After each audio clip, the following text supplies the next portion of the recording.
Okay, welcome back to our next lesson. And so in this lesson, I want us to fix or refactor the code that we keep repeating. So notice there are a lot of places where we are writing status internal server error.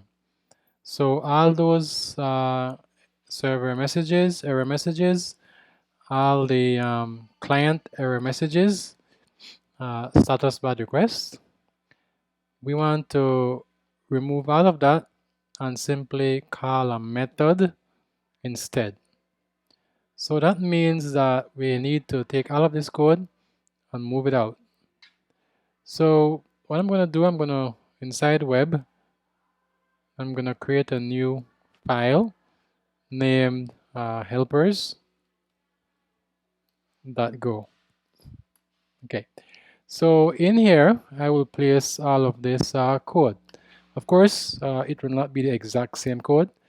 This is a part of the main package, so let's do that. And there are a few things I need to import. Specifically, I need to import FMT. I need to import net HTTP. And I need to import the runtime library. Okay. One more to go. Okay. This is to be able to see our stack trace when there are errors. Okay, debug. Great. All right. Let's create a function named server error. And this function will take our response writer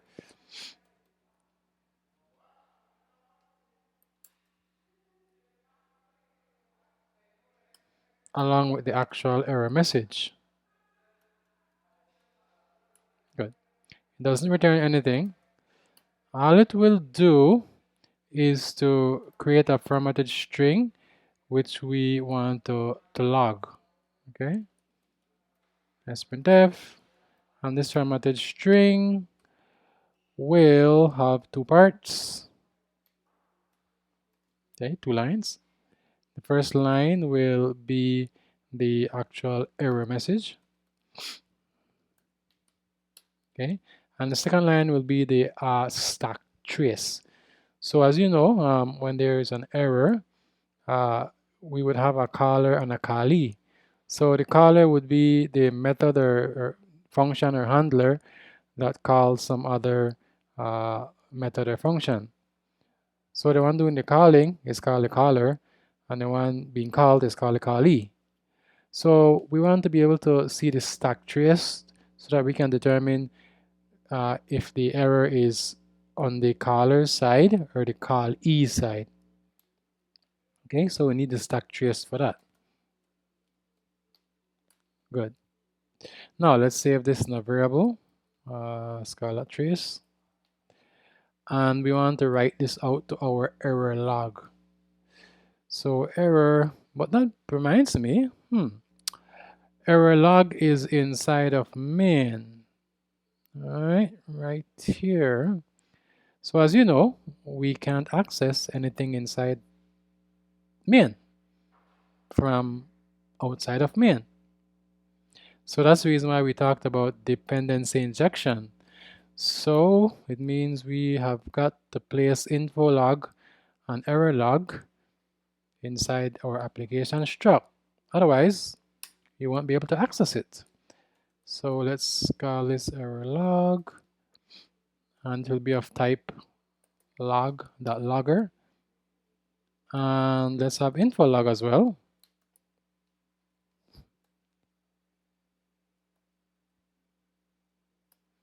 And that's also a logger, so log.logger.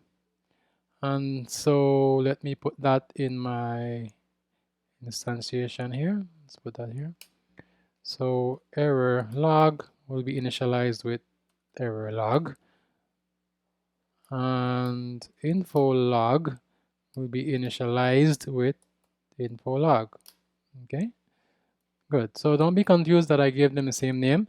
This is the field, and it will be initialized with this instance, because as you know, we created 2 instances. Good. So because I have injected error log, I am now comfortably I will be comfortable using it. So now I'm gonna say oh, but that means that I have to make server a method on application. Okay, good. So now I could say something like app.error log that, and we're gonna use the output function. So any logger has an output function. And so we're going to say that we want the stack trace to come from the caller. All right. And then, of course, we're going to log trace. Okay. So this means that this too means that if there's an error, we want the line number and the file to be the caller, not the callee. Remember, the callee would be server error. All right. Obviously, the error will not be coming from here. It will be coming from the handler that calls server error. And that's what the to allows us to do. Okay, so now let's actually deal with the response to the client. Okay, so we want to deal with the status error, or the error status. Okay. And so I'll just copy and paste that because we know that it is simply nope, not this one, that's client, it's this one, right? HTTP and so on. So let's just take that and let's paste that. Okay, and so that's it. We have taken care of our server error. Now what does this mean? It means that, by the way, when you call server error, you give it W and you give it the actual error. So this will simply mean that when I go to my handler, I no longer have to do this logging myself or this. Okay, get rid of that, and all I have to do is to say app.server error, give it W and give it the error. That's it. Okay, so let me remove all of these. So this is not needed anymore. Good. So it's server error. Again here, not needed. Server error. Here, not needed. Server error. Oops. Up.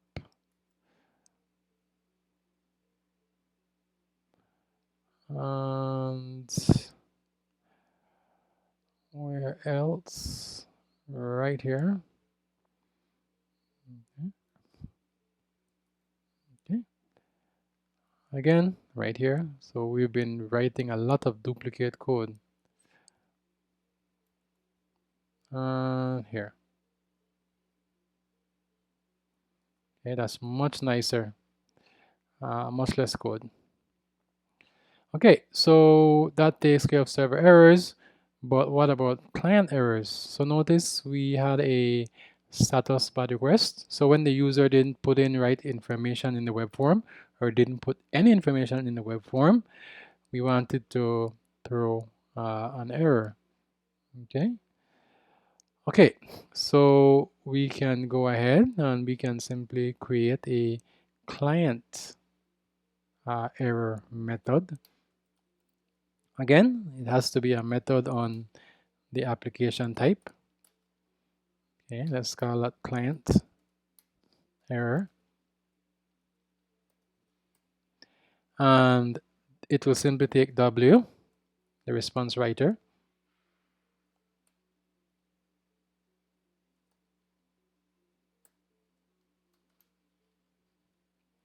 and it will take the status number, okay, the status code. Okay, all right, so it's not we're not passing in an error, we're passing in the status code, so the user is notified about the error code. So example, page not found, 404. Okay, so this is rather straightforward.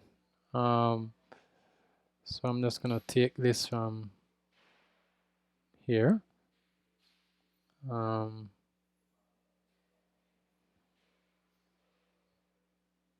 This one. All right, so I'm just gonna place that here. Okay, so we're gonna have the we're gonna pass W, we're gonna have the status text, but we will simply call this now status, since that's what will be passed in. Okay, and then again it will be status. Okay. Okay,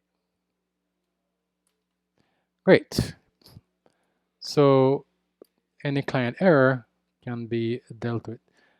And so now, if I come back here to my handler, I could now say, oops, I could now say app.client error, and all I'm going to pass W, and I'm going to pass the error, which in our case is HTTP that what's it called? What was it? Bad. Was it status bad request? Okay. Okay, so status bad requests, which is 400. Okay, so we're taking care of that. And there's one other thing I want to show you. If you look at our home URL, if I type /, okay, that gives me the welcome to quote box. But it turns out that if I put something after that, for example, Apple, it still gives me welcome to quote box. If I put random stuff, it still gives me quote box. So not very good. So what I want to do is to make my web application in a way such that you have to type /, or you have to, only if you have the root URL will you see welcome to quote box. If you type anything else that's not recognized URL after the /, it should give you an page not found error message.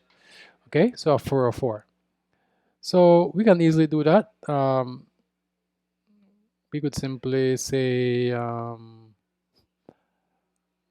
up here, we could say if, okay, the request URL that path is not the root /, then we will simply return. But before we return, we want to give the user an error message, something like app that not found. Okay, and let's pass W. Okay, so that's simple enough. We can come here now and we can just create that method func app of type application,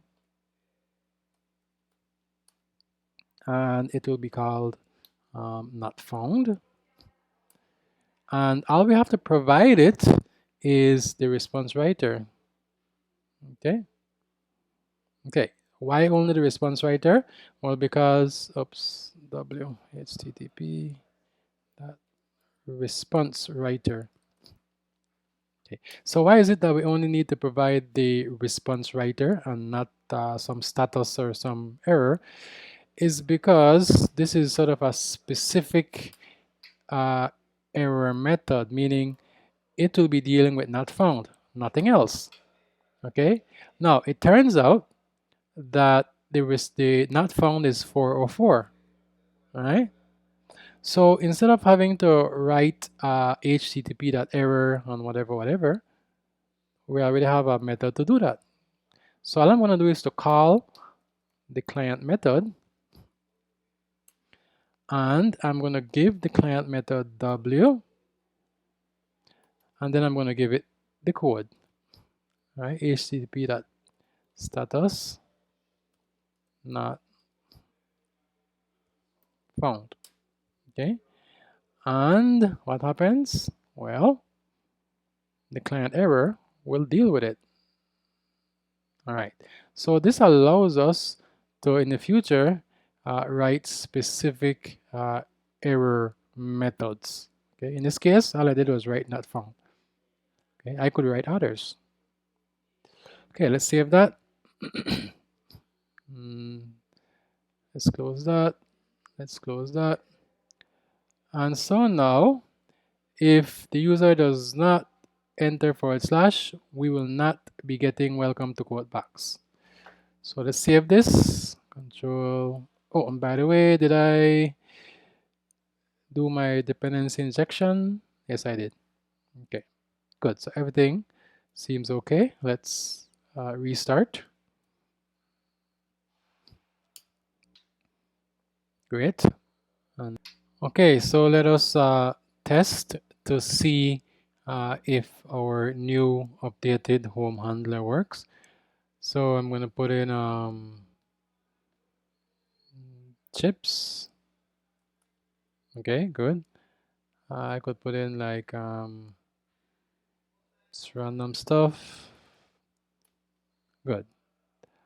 Okay, so it works. And so again, we simply centralized our error handling. And then we simply made sure that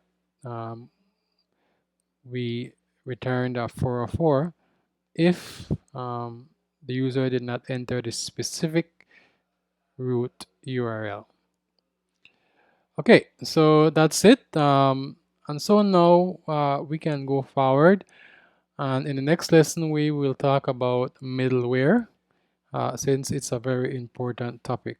I'll see you in that lesson.